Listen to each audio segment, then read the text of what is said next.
Ok, bonjour. Merci beaucoup à Tatiana Giraud de m'avoir fait l'honneur de m'inviter à faire le séminaire suite à son cours aujourd'hui. Je suis très touchée. Et puis, juste me présenter rapidement. Donc, je suis Ophélie Ronce, je suis directrice de recherche au CNRS, à l'Institut des sciences de l'évolution à Montpellier. Et aujourd'hui, je vais vous parler d'évolution et effectivement de modèles mathématiques. Mais au départ, on ne va pas trop parler de modèles, on va parler un peu de la question qui motive les modèles mathématiques que j'essaye de faire et voir comment à la fois l'évolution et cet exercice de modélisation, qui est un exercice d'imagination, peut nous aider à comprendre des problématiques actuelles, contemporaines et très présentes, qui, dans ce sur quoi je vais me focaliser aujourd'hui, c'est les problématiques d'adaptation au changement climatique contemporain en particulier. Donc je ne vais pas vous parler de ces questions en général, mais je vais vraiment me focaliser sur ce cas-là. Donc, comme vous le savez tous, le groupement international d'experts sur le climat se réunit désormais depuis de nombreuses années et émet régulièrement des rapports pour faire un consensus sur ce que la communauté scientifique au sens large, des climatologues, mais aussi des gens qui travaillent sur la biodiversité, comprennent du climat et de ses impacts. Et donc le consensus, donc ça c'était le rapport du GIEC de 2018, le consensus c'était qu'effectivement on observe un réchauffement des températures de l'ordre de 1 degré supérieur aux moyennes historiques pré-industrielles, que ce réchauffement est dû essentiellement aux activités humaines et notamment à l'émission des gaz à effet de serre, et qu'en utilisant des simulations et d'autres types de modèles physiques du climat, et des modèles de développement socio-économique de nos sociétés, on peut prévoir que ce réchauffement, même dans les scénarios les plus optimistes, va se poursuivre pendant plusieurs années dans l'avenir. Donc ça, c'était le rapport de 2018. Je ne vous ai pas mis les projections... Enfin, ça, c'est le rapport qui est sorti en août 2021, cet été, qui est encore plus pessimiste sur les projections futures des taux de réchauffement qu'on risque de rencontrer dans la planète. Et je vous ai mis ces cartes pour vous montrer que l'intérêt de ce rapport, sa particularité, c'est qu'il s'intéresse aux variations régionales du réchauffement des températures de surface et qu'on a une grande hétérogénéité, quel que soit le scénario, avec des zones qui vont se réchauffer beaucoup dans l'avenir.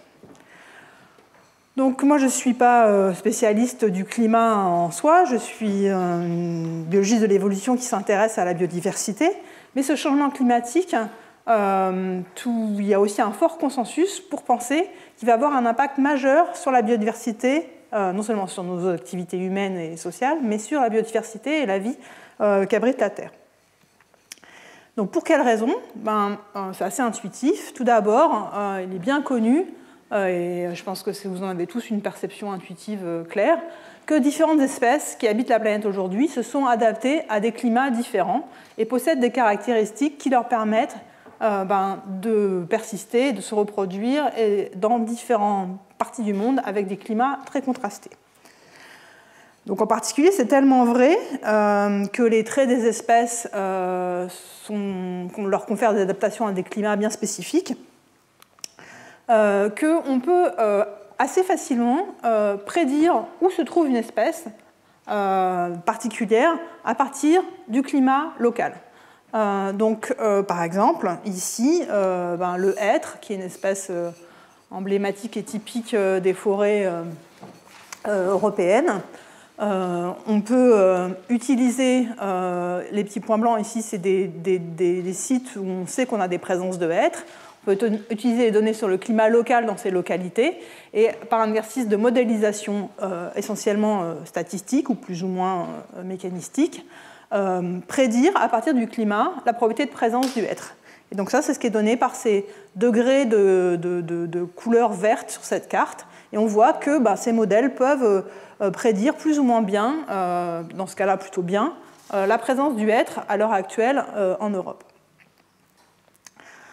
Alors ces grandes aires de répartition, et c'est ce qu'on appelle des niches climatiques, c'est-à-dire l'ensemble des conditions climatiques qui visiblement permettent actuellement à une espèce de prospérer, elles cachent en fait une grande hétérogénéité d'adaptation au climat local au sein des espèces.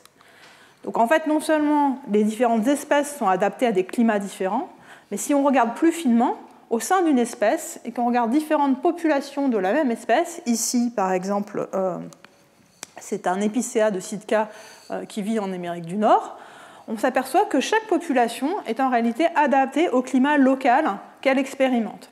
Donc ça, ce que montre cette photographie, c'est des arbres qui ont été, dont les graines ont été prélevées dans différentes populations de cet épicéa en Californie, en Colombie-Britannique ou en Alaska, donc qui proviennent de climats très différents. Ici, vous avez les températures moyennes annuelles des sites dont viennent les graines. Ces graines ont été plantées dans un même jardin commun à Vancouver. Tous ces arbres ont poussé exactement dans les mêmes conditions. Ils ont expérimenté le même climat. Donc ils étaient dans les mêmes conditions environnementales. Et vous voyez toute cette variation phénotypique, notamment en termes de vitesse de croissance, qui est le résultat du fait qu'il existe une variation génétique dans la capacité de croissance de ces arbres. Donc on a une divergence génétique entre ces arbres qui s'exprime par leur taille et qui s'exprime même quand ces arbres poussent dans le même climat. Et donc, pourquoi est-ce qu'on pense que ces variations de croissance sont des adaptations au climat ? Parce que notamment, en fait, on observe ça chez cette espèce, mais de manière plus troublante. Quand les forestiers ont fait plein d'expériences comme ça de jardins communs où ils ont fait pousser ensemble des provenances d'arbres qui venaient de localités différentes avec des climats d'origine différents. Et ce qu'on constate, par exemple ici, sur 19 espèces, c'est qu'on observe le même type de variation de la taille, c'est-à-dire de la vitesse de croissance, en fonction de la température d'origine annuelle dans le site où on a prélevé les graines avant de planter ces arbres dans un même jardin commun, et que donc, globalement, les arbres qui viennent de climat froid poussent plus lentement que les arbres qui viennent de climat chaud, et c'est vrai, alors avec des relations qui ont des pentes différentes, mais pour toutes ces espèces. Donc on peut prédire non seulement où se trouve une espèce en fonction du climat local, mais en fonction du climat local, on peut globalement prédire quels sont les traits qu'on attend chez ces espèces. Et ça, c'est globalement un indicateur fort que c'est la sélection naturelle qui, de manière récurrente, a sélectionné certains traits comme des adaptations au climat. Alors plus généralement, en fait, Tatiana vient de vous parler des effets entre sélection et migration. Et une des preuves assez claires et qui a été beaucoup discutée de la force de la sélection naturelle dans le monde vivant, c'est l'existence de patrons d'adaptation locale. Alors qu'est-ce qu'on appelle ces patrons d'adaptation locale ? En fait, on a des organismes qui vivent dans des environnements différents, dans des localités différentes, avec des caractéristiques qui peuvent être différentes. Et si on fait des expériences de transplantation, c'est-à-dire qu'on prend par exemple des plantes de cet habitat-là, qu'on les plante ici, puis qu'on plante des plantes originaires d'ici dans cette autre localité, on constate en général que en fait, les plantes d'origine locale vont avoir une meilleure survie ou une meilleure reproduction que les plantes qu'on a importées d'un autre site. Donc on a une espèce d'avantage des locaux par rapport aux plantes qui viennent de sites différents. Et ça, c'est ce qu'on attend si effectivement la sélection naturelle localement a favorisé certains caractères qui procurent une adaptation dans ce site, mais pas nécessairement dans d'autres sites où les conditions sont différentes. Donc il y a des méta-analyses de ces expériences de transplantation réciproque qui ont été faites, par exemple chez les plantes, et ces auteurs ont analysé 1000 expériences comme ça de transplantation réciproque, et ils ont trouvé que dans effectivement 71% des cas, les plantes d'origine locale avaient un meilleur succès que les plantes d'origine non locale. Alors ça, c'est un patron qui est assez général, mais on a de plus en plus des indicateurs que le changement climatique perturbe cette adaptation locale. Alors ça, c'est une étude particulière chez cette espèce qui s'appelle Clarkia, qui est une espèce aussi nord-américaine. Et donc ces auteurs ont fait une expérience de transplantation réciproque un peu similaire à celle dont je vous ai parlé. Ils ont récolté des graines de plantes dans toute la répartition de cette espèce, et puis ils ont planté dans un jardin commun particulier, et puis ils ont examiné le nombre de descendants de ces plantes. Et là, c'est les prédictions d'un modèle statistique qui prédit combien de descendants en espérance va faire une plante en fonction de deux choses. Donc l'attendu classique, si effectivement les plantes étaient adaptées localement, était que c'est les plantes locales qui devraient laisser le plus de descendants dans le jardin commun. Et si on peut s'attendre à ce que l'environnement change progressivement quand on s'éloigne de ce site de plantation, on s'attendrait à ce que les plantes les plus proches géographiquement aient les meilleures performances que les plantes qui sont d'origine lointaine géographiquement.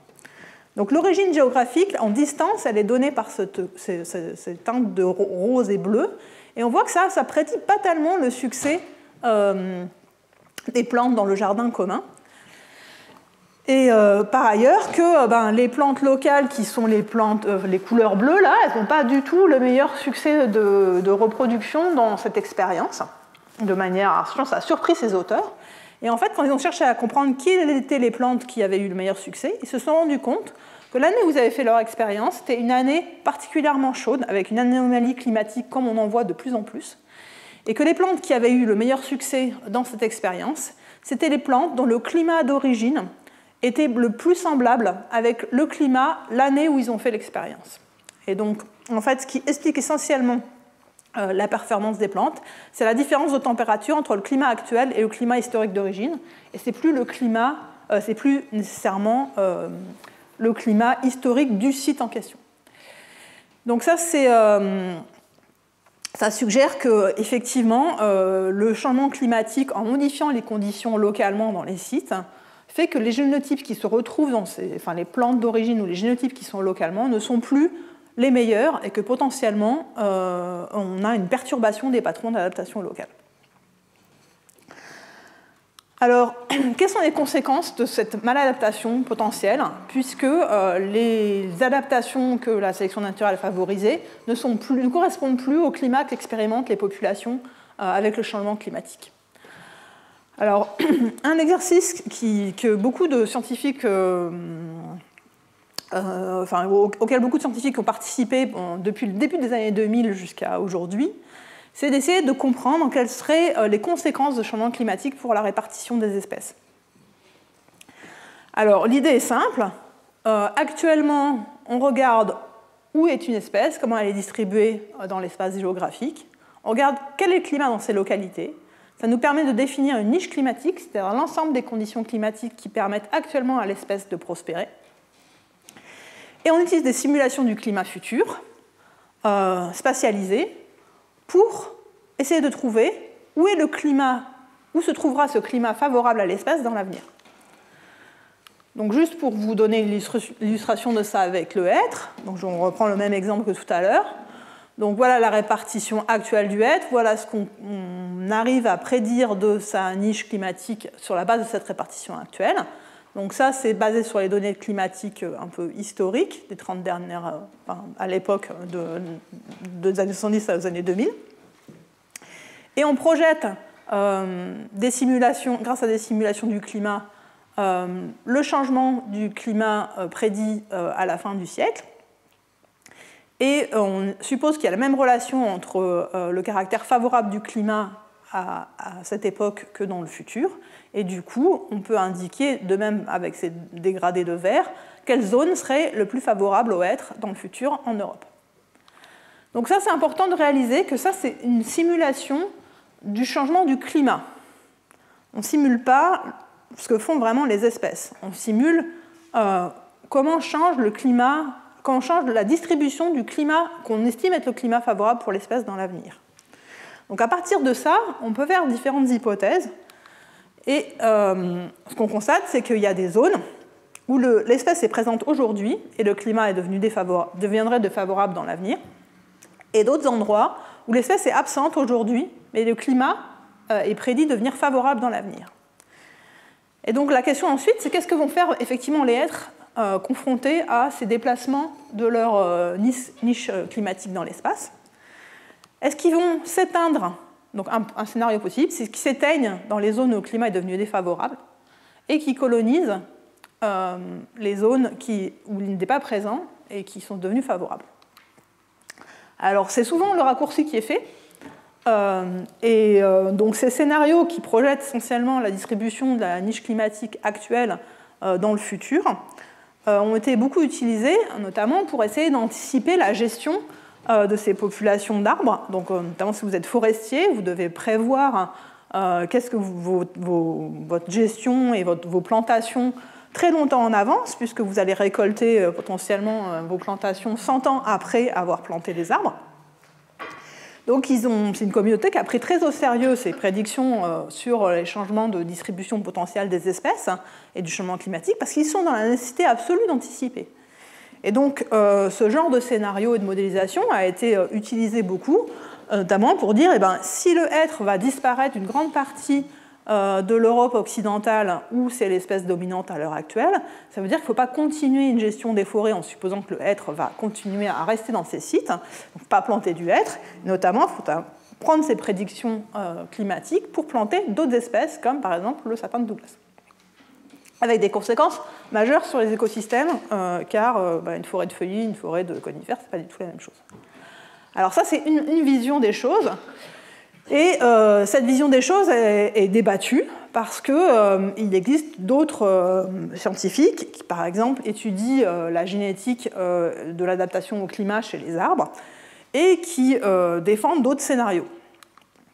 Notamment, les arguments sont que, en fait, les hêtres sont des populations où il y a une énorme variabilité génétique pour l'adaptation au climat. Donc, Tatiana vous a expliqué comme quoi cette diversité génétique, c'est vraiment le fuel ou l'essence qui remplit le moteur de l'évolution, donc qui permet de faire évoluer les traits. Et par ailleurs, on voit plein de preuves d'adaptation au climat local ou d'adaptation au climat dans l'histoire évolutive des hêtres, ce qui peut justifier le fait qu'on puisse avoir une hypothèse alternative, que peut-être que les hêtres ne vont pas s'éteindre dans ces zones où le climat devient défavorable, mais vont s'adapter à ces conditions qu'ils ne rencontrent pas dans leur niche actuelle. Et par ailleurs, d'autres scientifiques peuvent dire que les données sur la dispersion du hêtre, et notamment la vitesse de recolonisation post-glaciation au cours du Quaternaire, suggèrent que leurs capacités de dispersion ne sont pas suffisantes pour qu'on puisse espérer qu'en tout cas à court terme, les zones qui deviennent favorables vont être colonisées.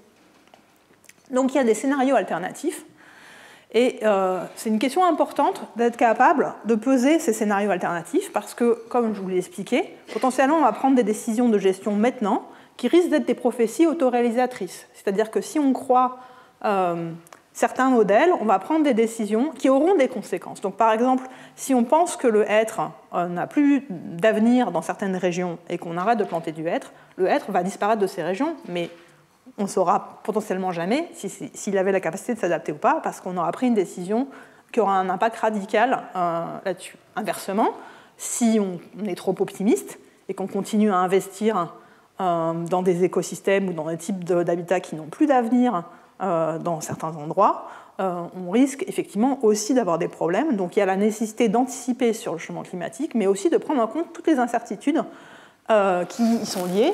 Et donc mon argument global dans cet exposé, c'est d'essayer d'expliquer comment l'évolution est une source potentiellement d'incertitude quant à ces scénarios, sur lesquels il faut essayer de réfléchir et de quantifier les choses et de comprendre les choses pour prendre des décisions les plus informées possibles.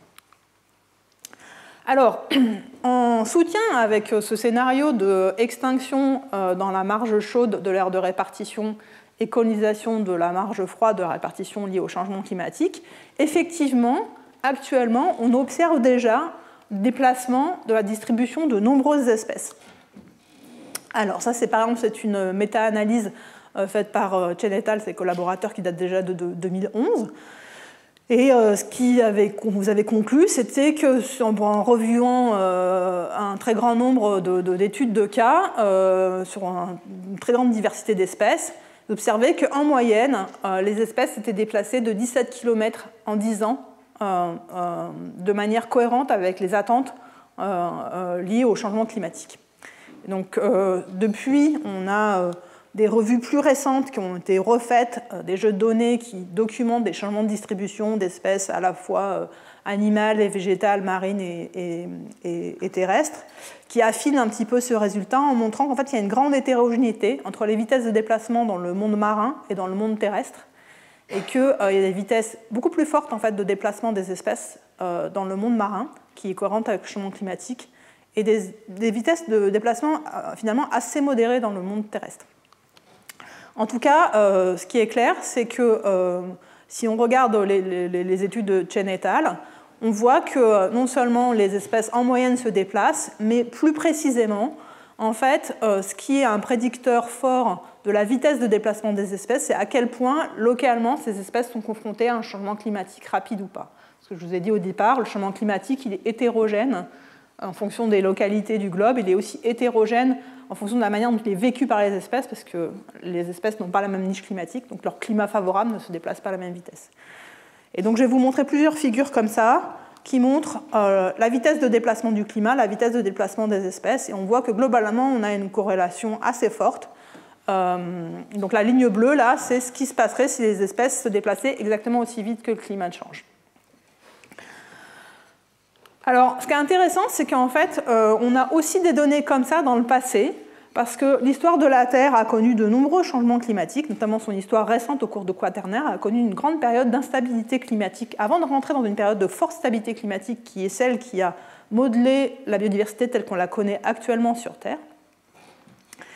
Et dans les périodes de changement climatique rapide, quand on peut aussi avoir une idée du changement de la distribution des espèces, grâce à des fossiles, et notamment grâce à la présence de pollen dans des carottes sédimentaires qu'on prélève dans différents endroits. Et comme ça, on peut identifier les espèces végétales qui étaient à différents endroits, et on peut documenter des changements de distribution d'espèces d'arbres, ce qui est fait dans cette étude.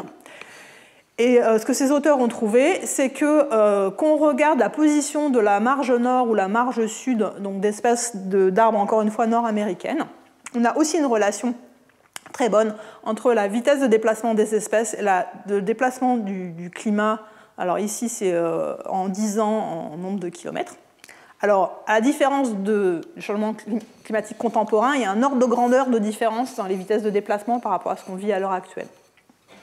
Mais sinon, comme précédemment, on trouve que les espèces qui sont confrontées, ou les populations qui sont confrontées à un déplacement du climat rapide, sont celles qui se déplacent le plus vite. Mais il y a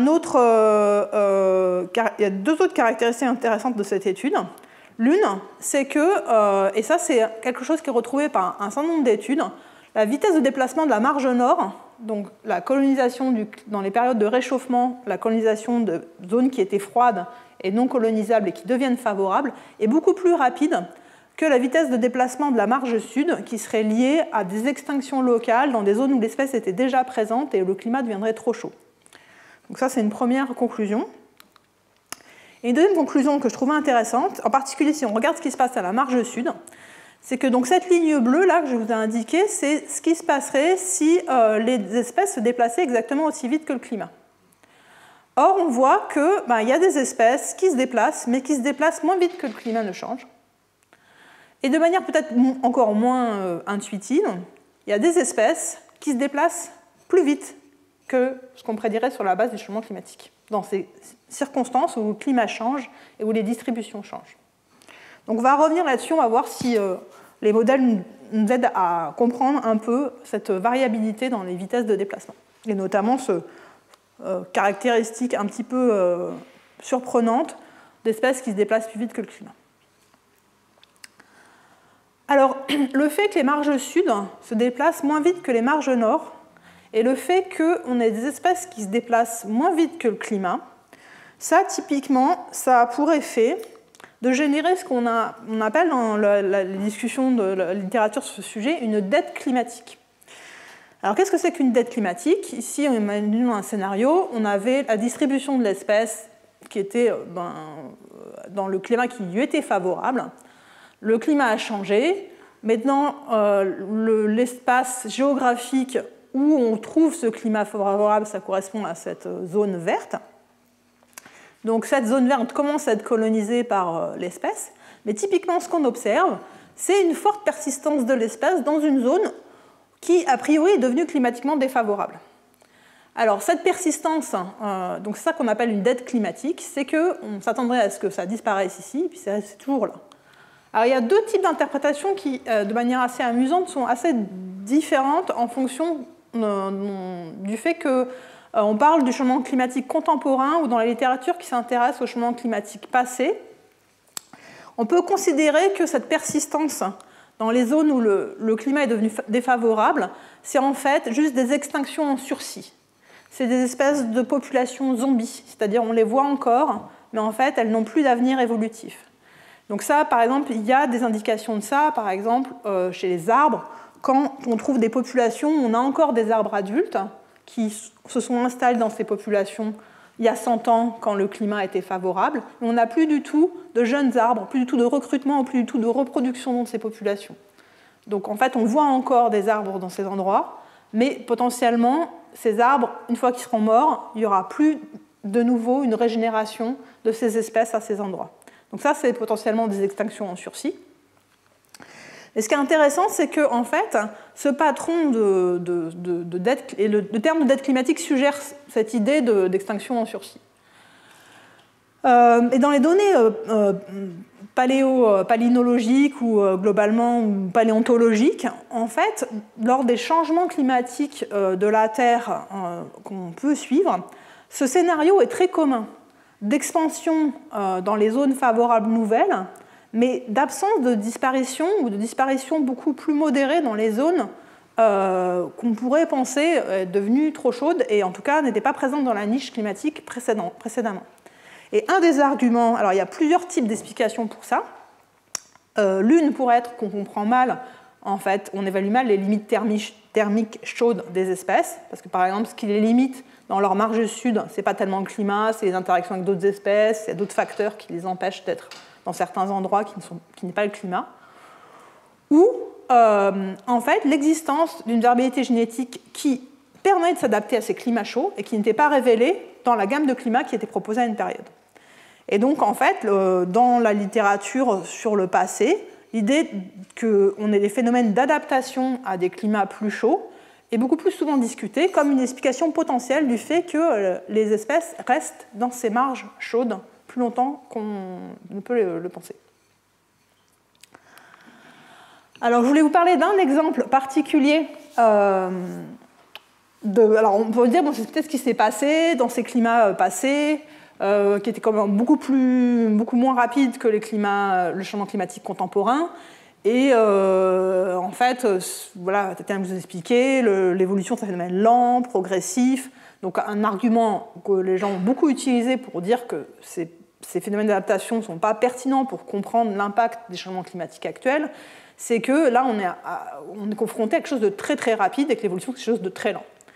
Alors, de manière assez intéressante, les changements globaux ont été aussi l'occasion de voir que l'évolution n'est pas forcément lente. Il y a plein de cas d'évolution rapide et contemporaine auxquels l'homme est témoin, en fait, au jour le jour. Et ça ne concerne pas simplement des bactéries dans des tubes à essai ou des organismes avec un temps de génération très très court. Ça concerne aussi des organismes comme les éléphants dont Tatiana vous a parlé, qui sont des organismes dont les générations sont plutôt longues. Donc là, je voulais parler d'un exemple particulier qui est interprété comme un exemple d'évolution contemporaine rapide en réponse au changement climatique, qui suggère que les espèces peuvent s'adapter à un réchauffement du climat. Alors, il s'agit d'une espèce de moutarde sauvage, où des études ont montré que, en fait, visiblement, dans les années récentes, les plantes portant des gènes qui permettent une floraison précoce augmentent en fréquence, sont devenues plus fréquentes que dans le passé.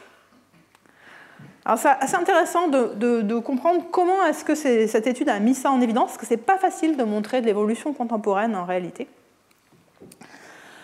Alors, ils ont utilisé une approche qu'on appelle des expériences d'écologie de la résurrection, dont Tatiana vous a aussi un peu parlé avec les daphnies, et qui profitent du fait que certaines formes vivantes ont des stades de vie qui survivent pendant très longtemps, et donc qui permet, donc des graines ou des spores, qui permet en fait de faire pousser ensemble des plantes du passé et du présent. Qu'est-ce qui s'est passé concrètement dans cette expérience? Donc, Brassica rapa, la moutarde sauvage, c'est une espèce qui a été introduite aux États-Unis il y a à peu près 300 ans. Et on en trouve en Californie. Et un peu par hasard, je pense, il y avait dans certaines populations naturelles des graines qui avaient été prélevées après une série d'années particulièrement humides Donc ici, ce que vous avez, c'est des anomalies de précipitation pour différentes années. Donc les barres bleues, c'est quand on a eu un excès de précipitation. Les barres jaunes, c'est quand on a eu un déficit de précipitation. Et donc en gros, l'histoire récente du climat dans ces populations, c'est qu'on a eu une période plutôt humide, et ensuite des différents épisodes de sécheresse très sévères qui se sont succédés avec des intermèdes un peu plus humides entre ces périodes de sécheresse, mais vraiment une augmentation de la fréquence des sécheresses au cours du temps. Et donc il se trouve que de manière un peu fortuite, en 1997, il y avait des graines qui avaient été prélevées dans ces populations. Et à plusieurs moments dans le temps, mais je vous ai juste montré cet échantillonnage-là, en fait, ils sont revenus dans ces populations, ils ont aussi échantillonné les graines, donc cette fois-ci après plusieurs épisodes de sécheresse. Donc, ils ont ramené ces graines au laboratoire, ils les ont stockées dans des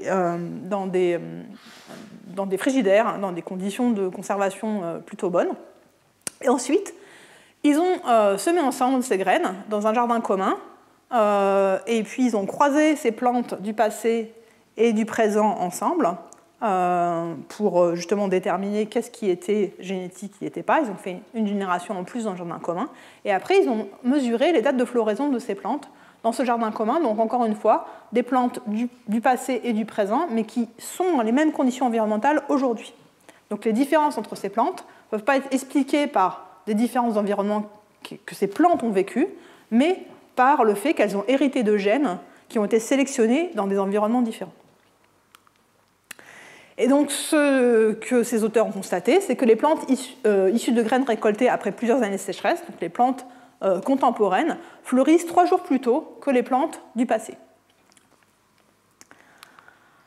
Alors, l'idée, c'est que, effectivement, en période de sécheresse, la sélection naturelle favorise les plantes les plus précoces, parce que la sécheresse arrive tôt en cours de saison, et donc les plantes qui n'ont fleuri tard et qui n'ont pas le temps de maturer leurs graines avant l'arrivée de la sécheresse. Donc seules les plantes précoces, on arrive à terminer, à boucler leur cycle de vie avant l'arrivée de la sécheresse. Et donc si on a une certaine distribution de la date de floraison dans la population, toutes les plantes tardives ne vont pas laisser descendre. Et donc pour observer une telle évolution rapide, il faut d'une part que effectivement, les individus précoces et tardifs aient un succès différent, ce qui a été effectivement mesuré. Il faut que les dates de floraison soient très variables entre les individus. Et il faut que ces différences de dates de floraison soient héritables, soient transmises aux descendants, ce que vous avez expliqué aussi Tatiana. Et donc après plusieurs épisodes de sécheresse, si ces 3 conditions sont respectées, on peut effectivement avoir une distribution des dates de floraison dans la population qui est radicalement différente de celle dont on est parti, même en peu de générations. Alors, cet exemple a été discuté dans la littérature, donc un avancé de 3 jours en 17 ans comme un cas d'évolution rapide, mais c'est un peu compliqué de savoir qu'est-ce qu'on qualifie comme rapide ou pas en ce cas-là. Donc c'est rapide en comparaison par exemple au taux d'évolution de traits morphologiques dans les données fossiles, qui sont estimées sur des grands pas de temps, mais on sait qu'il y a toujours un biais, c'est-à-dire que si on regarde la vitesse de l'évolution sur un pas de temps court, on estime une évolution généralement plus rapide que si on regarde des grandes périodes de temps où le trait peut augmenter, diminuer, etc.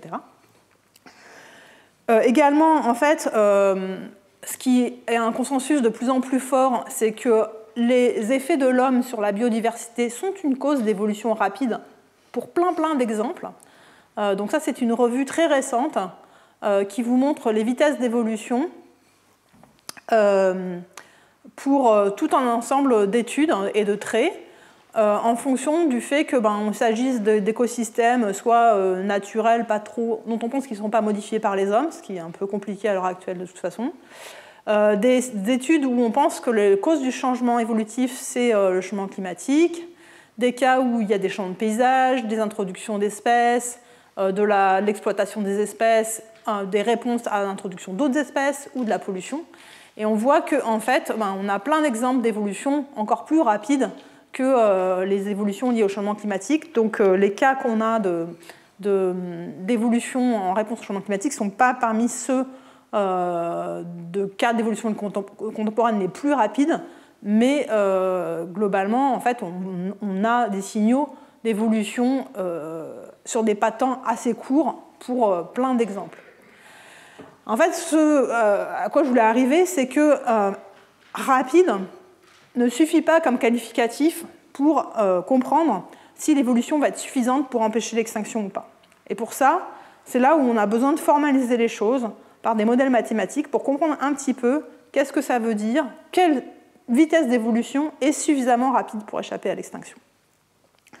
Alors pour ça, je vais venir à un modèle qui a été proposé dans les années 90 par Lynch et collaborateurs, et puis après il y a toute une série de modèles dans les années 90 qui sont inspirés de celui-ci, donc si vous êtes intéressés, il y en a pas mal, et qui permet de formaliser les choses et en imaginant un scénario particulier pour comprendre un petit peu quelles sont les contraintes sur l'évolution dans le cadre particulier de l'évolution de la niche climatique. Donc l'idée, c'est qu'on imagine un trait, comme par exemple la date de floraison, qui affecte le nombre de descendants que laisse un individu. Et on va imaginer qu'il y a une relation entre cette date de floraison et le nombre de descendants que laisse un individu en espérance, qui a par exemple cette forme-là, quadratique. Donc il y a une date de floraison optimale qui maximise le nombre de descendants. Et si on s'écarte de cette date de floraison optimale, si on est trop tardif ou trop précoce, on laisse moins de descendants. Mais si on n'est pas trop loin de l'optimum, malgré tout, on laisse plus de descendants que nécessaire pour se remplacer soi-même. Et donc une population composée d'individus avec cette date de floraison-là serait en croissance démographique, elle augmenterait en nombre au cours du temps. Alors que si on s'écarte trop de cette date optimale, en fait, on ne laisse pas assez de descendants en espérance pour se remplacer soi-même. Et donc, une population composée d'individus qui seraient aussi mal adaptés serait en déclin et s'éteindrait à long terme si rien d'autre ne se passe. La manière dont on imagine l'effet du changement climatique sur ce paysage de sélection, c'est qu'on imagine qu'à fur et à mesure que le climat se réchauffe, en fait, la date optimale de floraison avance, ce qui est cohérent, par exemple, avec ce que je vous ai raconté à propos de la moutarde sauvage. Et donc, on imagine que plus il fait chaud, plus il faut avancer sa date de floraison, et donc que les paysages de sélection ne changent pas, à part pour la position de leur optimum. Alors, ce modèle simple, il a déjà un certain nombre de caractéristiques qui sont importantes à comprendre. La première, c'est que, donc ce qu'on peut supposer, c'est qu'au départ, on avait cet environnement bleu-là, qui est l'environnement historique, auquel on s'était adapté. Et du coup, on peut s'attendre à ce que la distribution des dates de floraison soit centrée autour de cette date optimale dans cet environnement historique. Si le réchauffement est modéré et que maintenant cette population se retrouve confrontée à ce climat représenté ici en rose, où le succès des individus est différent. Cette population-là, cette distribution-là, du coup, en moyenne, la date de floraison d'un individu, elle est toujours ici, et ils vont avoir un nombre de descendants plus petit en moyenne que celle qu'ils avaient dans l'environnement historique ancestral. Donc ce qui est important et donc ils sont à une certaine distance de l'optimum dans le nouvel habitat. Ce que Tatiana vous a expliqué ce matin, ce qui est important pour comprendre la vitesse de l'évolution, c'est de comprendre à quel point il y a des différences de succès de reproduction entre des individus. Donc là, on va avoir une sélection pour devenir plus précoce, puisqu'on voit bien que les individus qui sont plus précoces ont une meilleure valeur sélective à un plus grand nombre de descendants que les individus qui sont plus tardifs. Mais la vitesse de l'évolution dépend de la différence qu'il existe entre le succès des précoces et des tardifs. Si les précoces et les tardifs, si les précoces sont un petit peu mieux que les tardifs, mais ne font pas beaucoup plus de descendants, l'évolution va être plus lente. Si les précoces ont un succès beaucoup plus grand que les tardifs, l'évolution va être plus rapide. Ça, c'est assez intuitif. Et graphiquement, en fait, on peut avoir une idée de ça. Cette différence de succès entre les précoces et les tardifs, elle est donnée par la pente de notre paysage de sélection ici, autour de la moyenne de la population. Donc si on n'est pas très loin de l'optimum dans le nouvel habitat, cette pente n'est pas très grande. Et donc on n'a pas une très très grande différence de succès entre les précoces et les tardifs. La force de la sélection qui pousse la population à évoluer vite est assez faible. Inversement, si on imagine un réchauffement intense, donc cette fois-ci on a ce paysage rouge là, où il fait beaucoup plus chaud et donc la date optimale est beaucoup plus précoce, la population, si elle n'évolue pas, la pente du paysage de sélection, elle est beaucoup plus grande quand on s'éloigne de l'optimum.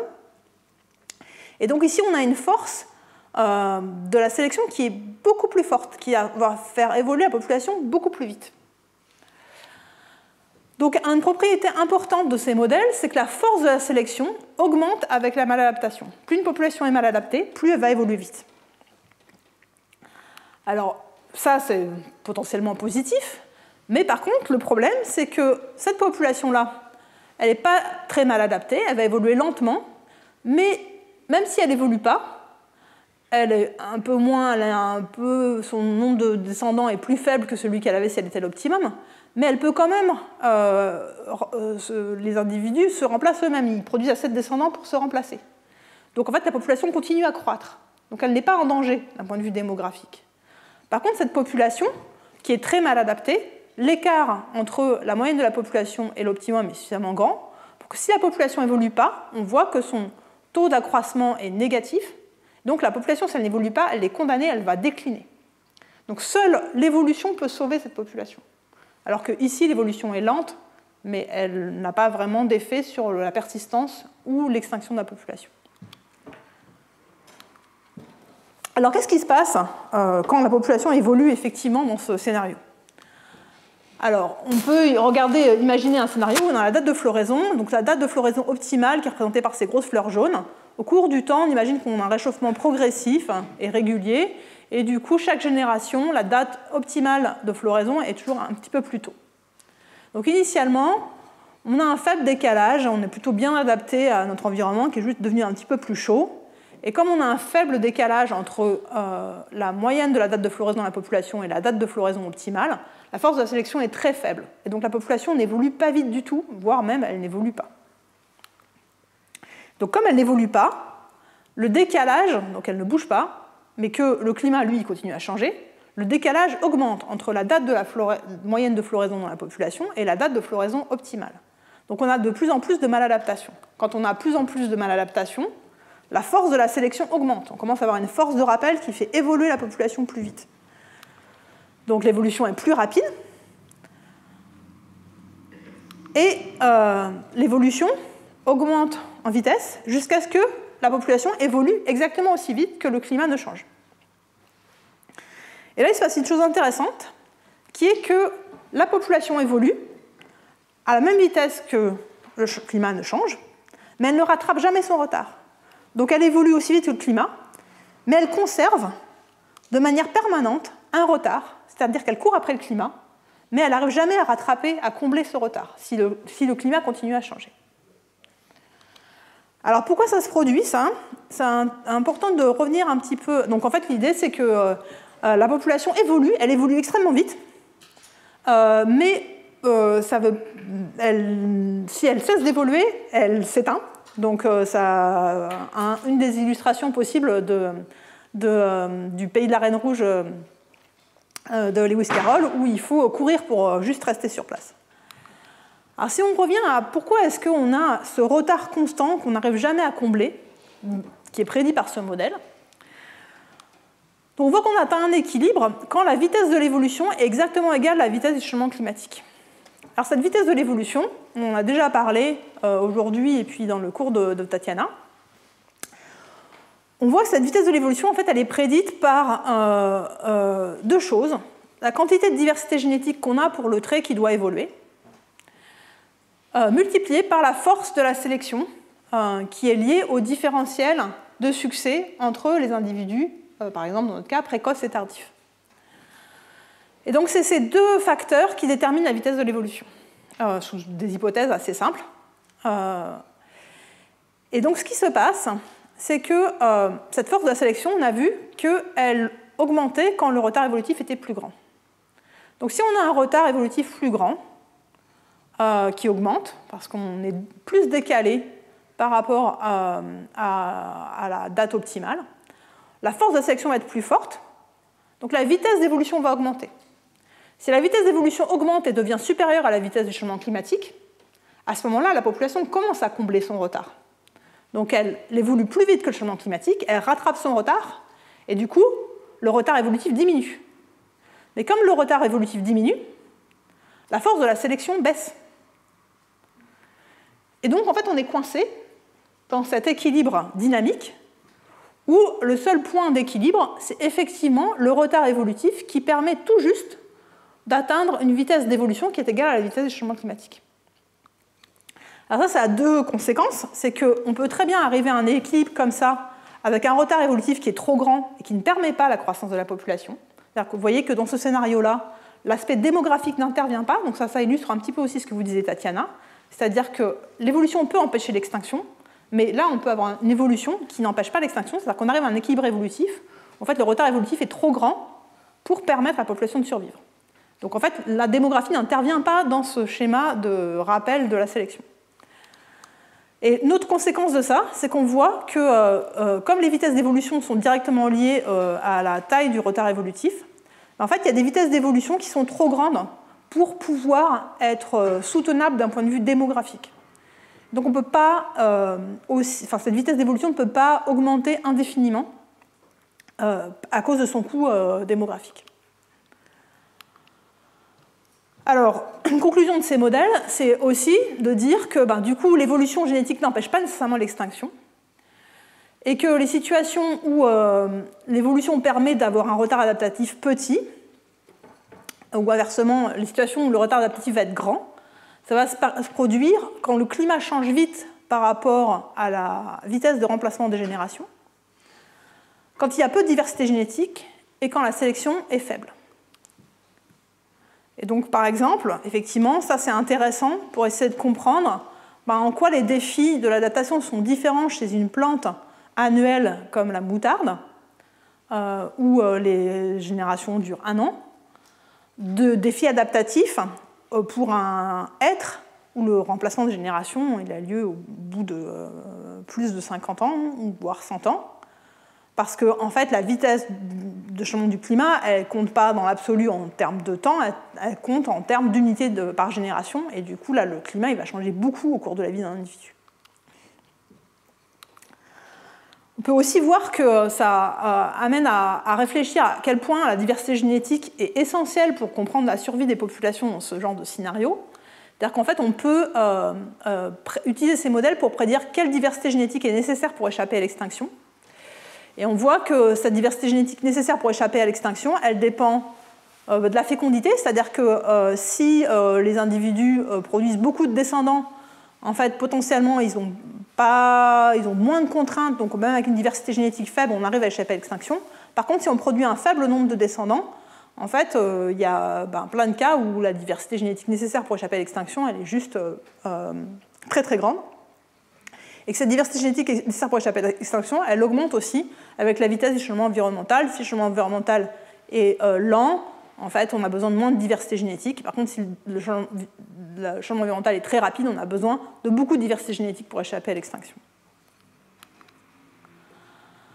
Alors, on voit que ces modèles assez simples pour prédire le résultat de cette course entre adaptation et évolution, il faut comprendre comment la sélection change avec le climat. Donc là, on a vu que ces modèles font une sorte d'abstraction de ces paysages de sélection, mais en fait, ils sont cruciaux pour comprendre effectivement à quelle vitesse le climat change. Ce n'est pas simplement la température. Ce qui est important, c'est de savoir à quelle vitesse cet optimum change au cours du temps. Et puis, il est vraiment important de savoir aussi quelle est la forme et la largeur de ces fonctions de sélection, parce que c'est elles qui déterminent ce qui se passe quand on est loin de l'optimum et très mal adapté. Donc, on peut mesurer ça dans les populations naturelles, en mesurer le succès de reproduction, par exemple, associé à différentes dates de floraison, mais c'est très difficile de faire ça sur beaucoup d'espèces, dans beaucoup de sites, sur des périodes longues, et c'est impossible de faire ça pour des climats futurs, à moins d'avoir affaire à des simulacres de climats futurs, par exemple en réchauffant ou en déplaçant des populations dans des climats plus chauds. Et donc nous, ce qu'on a fait, c'est qu'on a proposé que, comme une alternative complémentaire, on pouvait essayer d'avoir une compréhension de comment est-ce que le changement climatique affecte ces paysages de sélection grâce à des modèles écophysiologiques qui permettent de prédire la sélection à l'aide de modèles. Alors, c'est un travail qu'on a fait, notamment qui était le travail de Julie Gauzer. Et donc, ce qu'on a fait, c'est qu'on a utilisé un modèle qui sert normalement à prédire les distributions d'arbres à partir de leurs traits de réponse au climat, C'est un modèle qui s'appelle Phénophyte. Ce modèle, ce qu'il prend comme entrée, c'est les données climatiques journalières, et puis un certain nombre de paramètres qui décrivent comment différentes espèces répondent à la température ou au cumul des températures en termes de leur physiologie et de leur développement et de leur cycle de vie. Et donc ce modèle, ce qu'il prédit, c'est à la fois des dates d'événements majeurs dans le cycle de vie des arbres, par exemple à quelle date les bourgeons s'ouvrent pour libérer les feuilles au printemps, à quelle date les plantes fleurissent et à quelle date leurs fruits sont mûrs, et des traits de résistance au froid, de résistance des organes au gel en particulier, qui sont liés au climat que les plantes ont vécu avant. Et à partir de ces caractéristiques de temporalité des événements qui règlent la reproduction essentiellement et de traits de survie, on prédit le succès de reproduction d'un arbre. Et donc ce qu'on a fait dans cet exercice particulier, c'est plutôt que simplement prédire le succès de reproduction en fonction du climat local, on a joué un peu avec les réponses physiologiques de l'espèce en les modifiant pour produire des dates de feuillaison légèrement différentes de celles qu'ont les plantes actuellement dans ces localités, et pour comprendre comment des dates de feuillaison différentes affectaient le succès de reproduction de ces plantes dans des climats actuels et futurs. Et donc sur le hêtre, par exemple, voilà ce qu'on obtient. Ici, vous avez le succès de reproduction prédit par le modèle en fonction de la date de feuillaison à différentes altitudes, donc le long d'un gradient d'altitude dans les Pyrénées, pour le climat historique correspondant à celui du XXe siècle, ou à la seconde moitié du XXe siècle, et pour des climats futurs, en fonction de différents scénarios de réchauffement climatique. Donc ce qu'on constate, c'est qu'effectivement, les dates optimales changent avec l'altitude et essentiellement avec la température qui varie le long de ces gradients d'altitude. Ce qui était un peu attendu, parce que c'est effectivement ce que les arbres font. Donc on s'aperçoit aussi que les dates de feuillaison des hêtres, dans cet exemple-là, sont très très proches des dates optimales qu'on prédit. Et pourtant, on n'a pas du tout utilisé cette information sur les dates de feuillaison des arbres pour prédire quelle serait la date optimale, donc c'est des prédictions indépendantes. Et on a d'autres prédictions qui sont plus surprenantes, notamment en ce qui concerne le futur. Ce qu'on constate, c'est que en fait, le réchauffement, dans le cas du hêtre, dans ces populations-là, améliore largement les conditions à haute altitude. Vous voyez que non seulement potentiellement les dates sont un petit peu plus précoces, mais surtout le nombre de descendants maximum qu'on peut faire est bien meilleur quand le climat est plus chaud à haute altitude, ce qui est un peu logique parce que en fait, c'est effectivement la limite de répartition des arbres en fonction de l'altitude. Et contrairement à ce qu'on pourrait penser à basse altitude, où on pourrait s'attendre à ce qu'il y ait un effet défavorable du réchauffement, dans ces populations-là, ce qu'on constate essentiellement, c'est que déjà on avait une sélection très faible, avec toute une gamme de dates qui autorisait un bon succès, mais avec un climat encore plus chaud, c'est encore plus le cas. Donc on ne voit pas vraiment de limite imposée par le changement climatique sur ce qui se passe au sud. Et donc dans ce cas-là, en tout cas pour ces traits et pour ces populations où il y a beaucoup de précipitations, en fait, le changement climatique ne cause pas l'extinction au sud, même si les populations n'évoluent pas. Alors, ces paysages suggèrent aussi je vais revenir peut-être en arrière, ces paysages de sélection qu'on prédit avec nos modèles, ils sont assez différents des formes bien régulières, quadratiques, que les modèles théoriques précédents avaient utilisées. Et on peut se demander en quoi c'est important la forme exacte de ces paysages de sélection. Alors ça pourrait paraître un détail, quelque chose d'assez arbitraire. Et en fait, dans des circonstances où on s'intéresse à la dynamique de la maladaptation, on va voir que ça a un effet majeur. Alors ça, c'est une autre étude qui a été faite par d'autres collègues, qui généralement, par curiosité, sont intéressés, ont repris le même modèle dont je vous ai parlé au départ, qui supposait une forme quadratique entre le nombre de descendants que laisse un individu. Et donc là, c'est plus la date de floraison, mais c'est une mesure du retard évolutif de la population. Donc la plupart des modèles mathématiques utilisent ce type de forme, pour des raisons de commodité mathématique essentiellement. Et ils se sont demandé qu'est-ce qui se passe si on avait une forme de paysage un peu différente, avec un nombre de descendants qui ne décroît pas de manière aussi abrupte, mais avec une espèce de queue comme ça dans la distribution. Alors, il se passe que ça a un effet assez majeur. Donc, notamment, ce qu'on voit ici, c'est le nombre de descendants en fonction de la vitesse du changement climatique.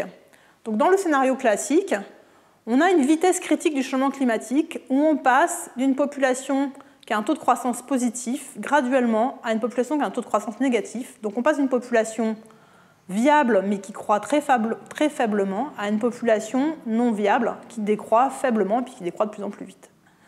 Donc on a un seuil effectivement de vitesse critique, mais on peut s'attendre à ce que si on approche d'un changement climatique proche de cette vitesse critique, donc par exemple si on était ici, on voit que la population a des problèmes démographiques.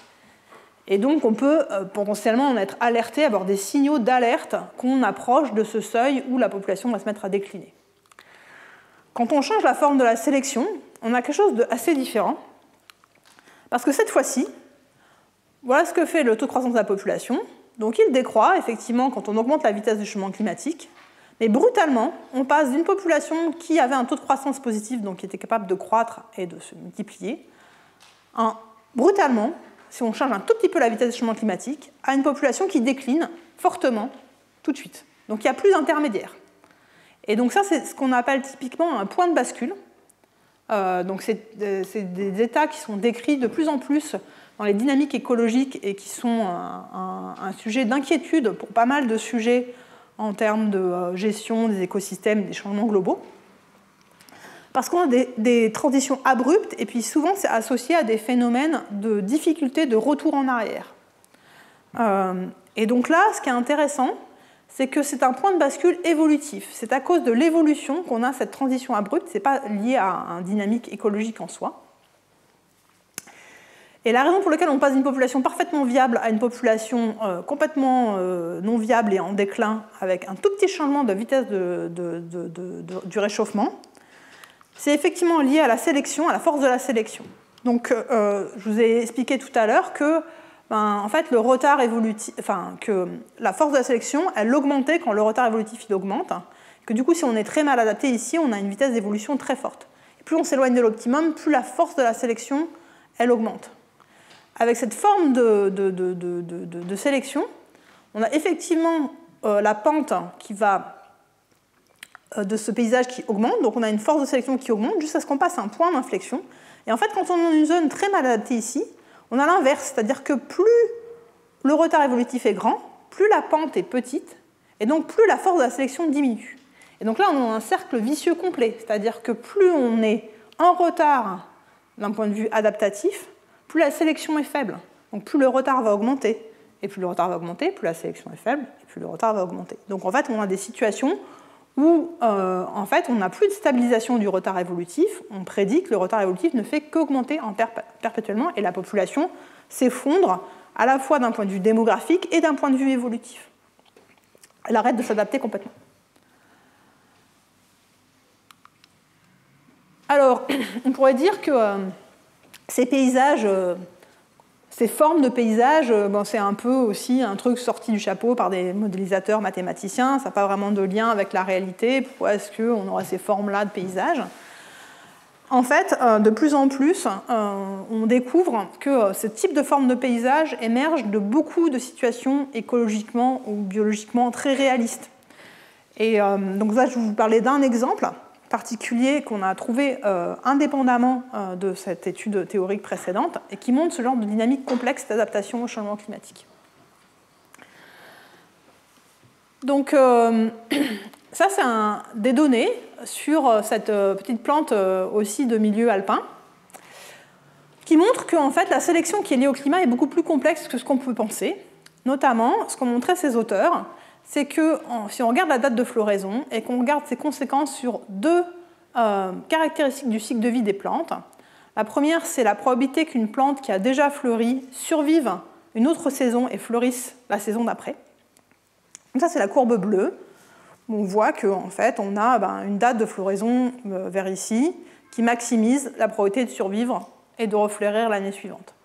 Mais si on regarde une autre caractéristique qui affecte le nombre de descendants produits au cours de la vie d'un individu, qui est le nombre de graines que je vais produire cette année en fonction de ma date de floraison, là, par contre, il faut être le plus précoce possible pour produire le plus grand nombre de graines possible. Donc on a une date optimale qui maximise la fécondité des individus, qui est différente de la date optimale qui maximise la survie des individus.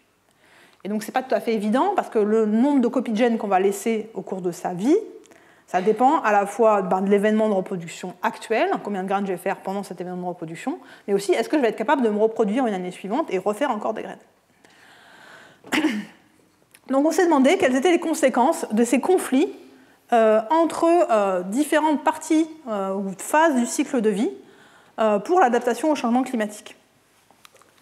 Alors c'est un projet qu'on a fait avec différents collaborateurs, et c'était le projet de master de Linnea Sandel et un projet de postdoc de Olivier Coton. Alors ce qu'on a fait, c'est qu'on a modélisé un petit cycle de vie où on a deux stades. On a des plantes immatures qui ne fleurissent pas encore, qui peuvent fleurir et maturer. Et après, une fois qu'elles ont fleuri, elles peuvent survivre et refleurir plusieurs fois. Et puis, en fait, quand elles se reproduisent, elles produisent des graines qui produisent des immatures. Et donc, on a deux traits particuliers qui sont la fécondité des plantes qui se reproduisent et leur survie, qui potentiellement ont des dates de floraison optimales différentes. Et on suppose que le changement climatique fait changer ces deux dates au cours du temps. Alors, ce qu'on a pu montrer, c'est que en fait, quand on a un conflit comme ça entre la survie et la reproduction, il existe quand même une date optimale de floraison qui maximise le taux de croissance de la population, ou qui maximise le nombre total de descendants produits, qui est un compromis entre la date optimale qui maximise la survie et la date optimale qui maximise la fécondité. Et on est plus ou moins proche de l'une ou l'autre en fonction de poids, qui sont des quantités qui sont bien connues des démographes, mais qui ne sont pas très connues des autres gens, qui s'appellent des élasticités. Donc, par exemple, en fait, on va être plus proche de l'optimum qui maximise la fécondité si jamais le taux de croissance de la population est très sensible à un changement de fécondité. Donc, si votre taux de croissance de la population il est faiblement affecté par un changement de fécondité, mais que dès que vous changez un petit peu la survie, il y a un énorme effet démographique, du coup, de manière assez intuitive, le compromis qui va favoriser l'évolution, c'est d'investir plutôt, enfin, c'est de favoriser des traits qui favorisent plutôt la survie que la fécondité. Donc mathématiquement, ces élasticités, elles se calculent comme des dérivés du taux de croissance de la population par rapport à un changement du paramètre d'intérêt, log du paramètre d'intérêt.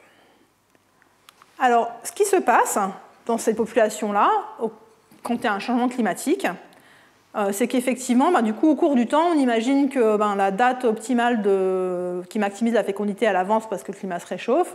La date de floraison optimale qui maximise la survie, elle avance aussi parce que se réchauffe. Et vous voyez ici en vert le compromis optimal qui maximise la croissance de la population. Donc si on était sur cette ligne verte, on aurait le plus fort taux de croissance, quel que soit le climat.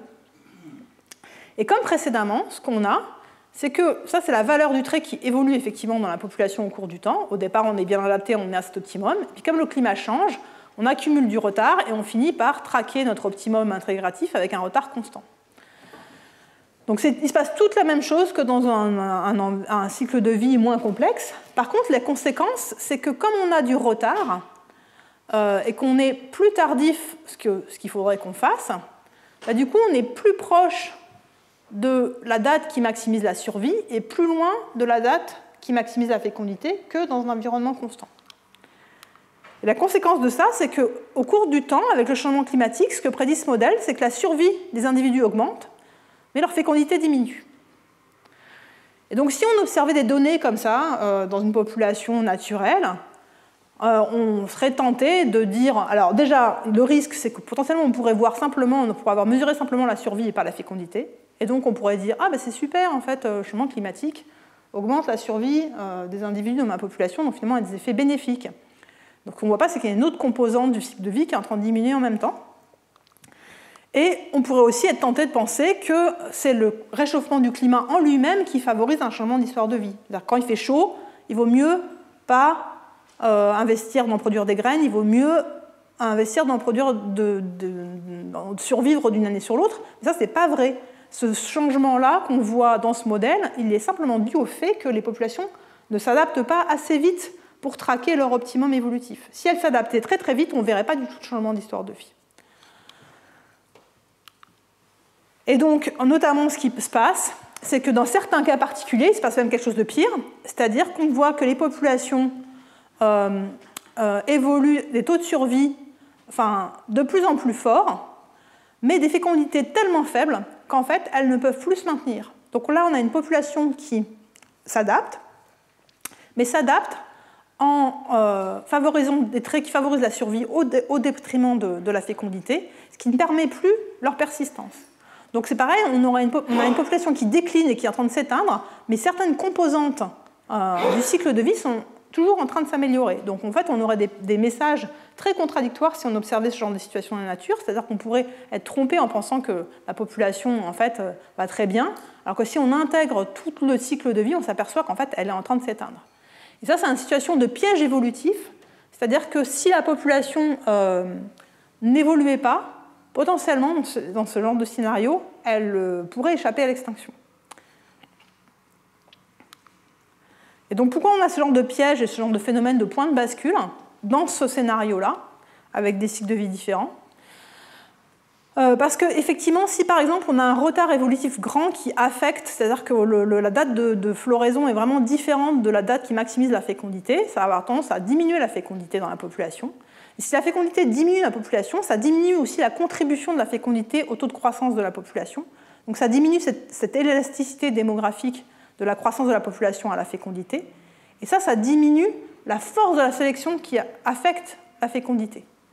Et cette force de sélection plus faible va faire plus de retard. Donc on est de nouveau dans ce type de cercle vicieux dont on a parlé précédemment.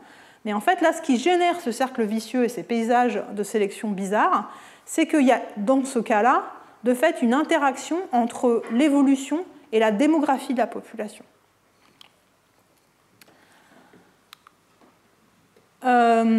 Donc là, je voulais juste conclure cette partie en disant qu'en fait, on a fréquemment ce type, ce n'est pas un cas isolé, l'exemple dont je vous ai présenté sur cette plante, fréquemment des effets antagonistes des adaptations au climat sur différents éléments du cycle de vie. Ça, c'est quelque chose qui a été un peu sous-estimé jusqu'à présent.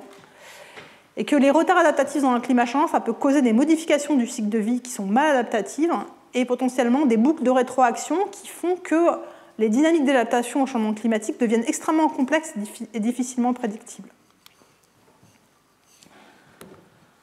Alors le dernier point que je voulais aborder, c'est les notions d'espace. Parce que jusqu'à présent, je vous ai parlé des défis d'adaptation uniquement dans une population unique confrontée à un climat changeant. En réalité, comme on l'a vu en introduction, en fait, le climat il varie le long de gradients dans l'espace. Et donc, en fait, ces populations elles sont interconnectées par de la dispersion et de la migration. Et ça, c'est une importance particulière pour comprendre aussi les dynamiques à la fois de recolonisation et de changement de distribution, mais aussi les dynamiques évolutives dans un climat changeant. Donc globalement, ce qui se passe quand on regarde l'aire de distribution d'une espèce, on a l'espace géographique, on a le climat qui change le long de cet espace, on a des traits différents des populations locales, par exemple la taille, en fonction du climat local, avec des valeurs de traits qui sont bien adaptées à différents climats. Et au cours du temps, ce qui se passe, c'est que le climat change. Et comme on l'a vu en introduction, ça crée une maladaptation locale où les traits des génotypes locaux ne sont plus en accord avec le climat qu'ils expérimentent. Donc il y a différentes manières de résoudre cette maladaptation. La première, celle dont on a discuté, c'est pas de changement de distribution géographique. Les plantes ne se déplacent pas dans l'espace, mais une évolution des traits dans chacune des populations de façon à s'adapter au nouveau climat. Et donc, dans ce scénario-là, on n'a pas de changement de la distribution géographique de l'espèce. Par contre, on a des valeurs de traits dans le climat nouveau qui n'étaient pas présentes dans le climat passé. Donc, les limites de niche ont changé. Donc, la distribution des traits dans l'espèce a changé, pas sa distribution géographique. Et inversement, on peut imaginer, parce que ce n'est pas ça qui va se passer, ce qui va se passer, c'est qu'on va avoir extinction dans les zones où le climat n'est pas favorable, et puis on va avoir un réarrangement de la diversité génétique dans l'espace par migration, qui va faire que les génotypes adaptés à ces climats-là, qui ne sont plus dans leur population, vont migrer et devenir fréquents dans des climats qui sont plus adaptés. Et du coup, ça c'est un scénario où potentiellement, on a cette fois-ci un changement de distribution géographique, mais si on regarde la gamme des traits qu'on voit à l'intérieur de l'espèce, par exemple les gammes de taille qu'on a ici, c'est les mêmes que dans le passé. Du coup, on a un conservatisme de la niche écologique. Et de manière intéressante, cette prédiction-là, il y a eu un modèle aussi dans... c'est pas la bonne date, c'est 1989, je suis désolée. Un modèle dans le début des années 90, fin des années 80, qui a prédit que même si on met dans le même modèle de l'évolution et de la dispersion, eh ben, c'est plutôt ce scénario-là qui va tout le temps se passer. C'est-à-dire que si on donne le choix entre migrer et s'adapter en changeant la distribution géographique ou en restant sur place et en changeant les limites de niche, bah, de manière curieuse, c'est plutôt toujours ce scénario-là qui se passe. Et donc ça donnerait raison au modèle de niche qui ignore complètement l'évolution, parce que, en fait, là, c'est exactement ce qui se passe. La distribution change, la gamme de phénotypes ne change pas, et donc, en fait, si on prend les limites de niche dans le passé, on peut tout à fait les projeter dans l'avenir, on comprend où l'espèce va être et quelle va être sa distribution de traits. Alors, ces premières prédictions de ce modèle ont été ensuite remises en cause par des modèles qui ont pris en compte différents ingrédients qui dévient des hypothèses initiales du modèle de Piz et al. Notamment, le modèle d'Alexandre Kubich et collaborateurs.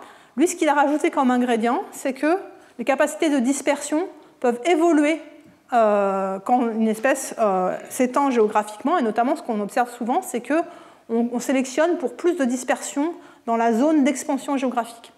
Et dans ce cas-là, ce qu'il prédit, c'est qu'en fait, on observe un déplacement plus rapide que le changement climatique, et de manière très paradoxale, alors que le climat se réchauffe, les espèces évoluent des niches climatiques qui sont plus adaptées à des climats froids. Donc en fait, la niche se refroidit alors que le climat se réchauffe parce qu'il y a une vitesse d'expansion plus rapide dans les zones où le climat devient favorable, qui favorise en fait la colonisation de climats plus froids.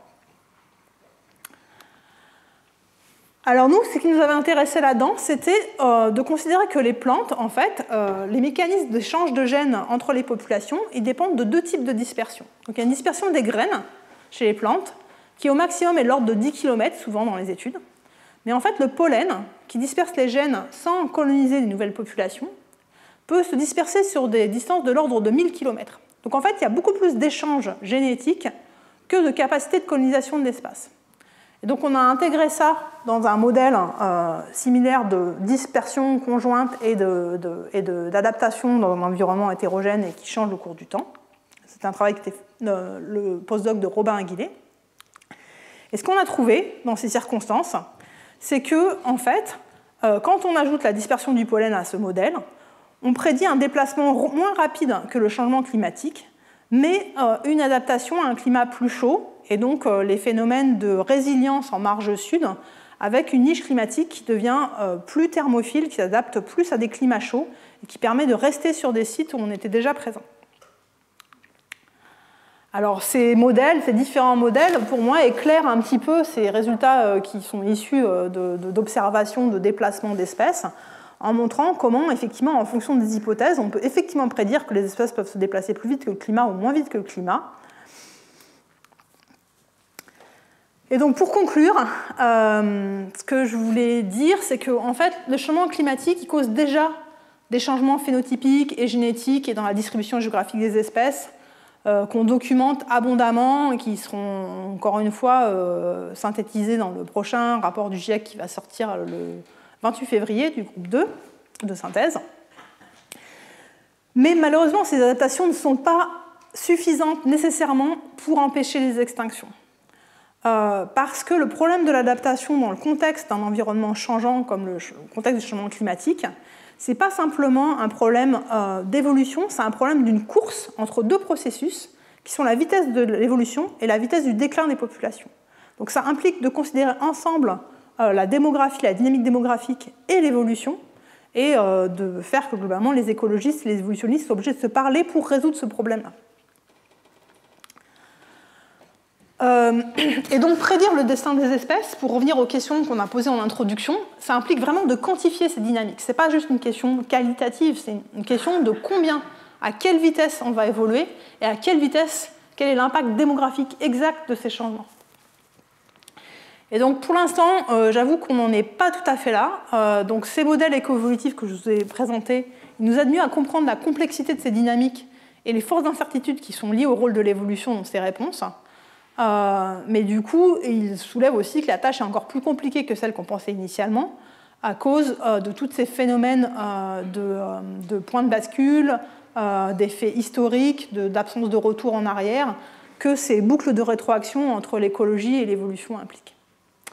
Et voilà, je vous remercie pour votre attention.